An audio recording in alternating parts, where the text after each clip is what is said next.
मिलिंद लेले दिग्दर्शित कुरुक्षेत्र या चित्रपटात महेश मांजरेकरला पुन्हा एकदा निगेटिव्ह कॅरेक्टरमध्ये पाहता येईल।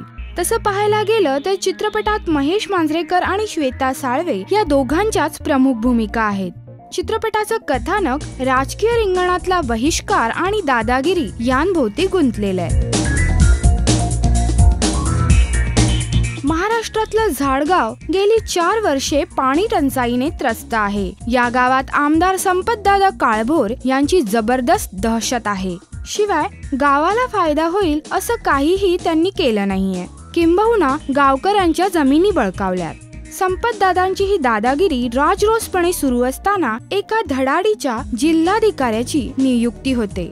जिल्हाधिकारी नेहा सावंत दादांच्या राजकीय वर्तुळात एक वादळ बनून येते। दादा आणि नेहा यांच्यातला वाद रंगतो आबा शिंदे यांच्या जागेवरून।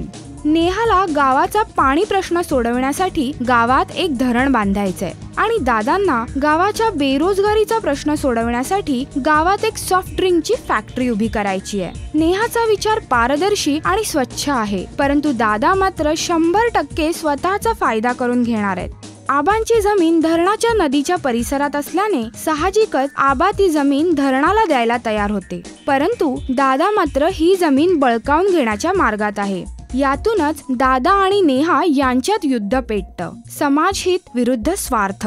दादा या युद्धाला हिंसक वळण देतात आणि नेहा कायद्याचा आधार घेऊन त्यांना शह देत राहते।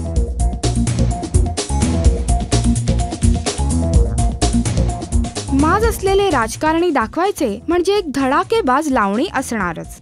सलील कुलकर्णीच्या संगीतावर नेहा पेंडसेने एक छान लावणी सादर केली आहे। कमळात राहतो भुंगारात भर दंगा कळी खुलताना,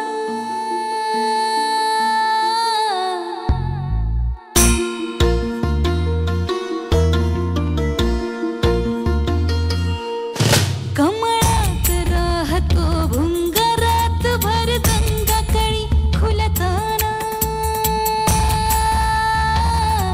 तसे तुम्ही याना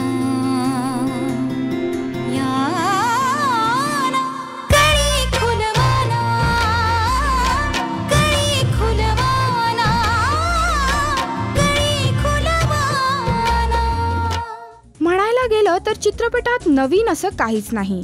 महेश मांजरेकरचा निगेटिव्ह रोल, श्वेता साळवेने साकारलेली खंबीर स्त्री, शरद पोंक्षेने रंगवलेला डिप्लोमॅटिक मंत्री कथानकाला साजेसे आहेत। कथानकही जोरदार आहे, खूप रिअलिस्टिक आहे, परंतु जितक्या चांगल्या प्रकारे कथानक छापलेल्या सिनॉप्सिस मध्ये स्पष्ट केलंय त्यापैकी बऱ्याच कमी अंशी ते चित्रपटात स्पष्ट होताना दिसतं।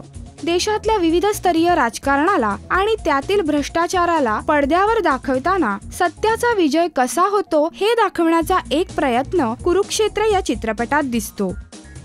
चित्रपट कंटाळवाणा नाही, खूप साऱ्या घटना चित्रपटात घडतात, त्यामुळे इंटरेस्ट टिकून राहतो।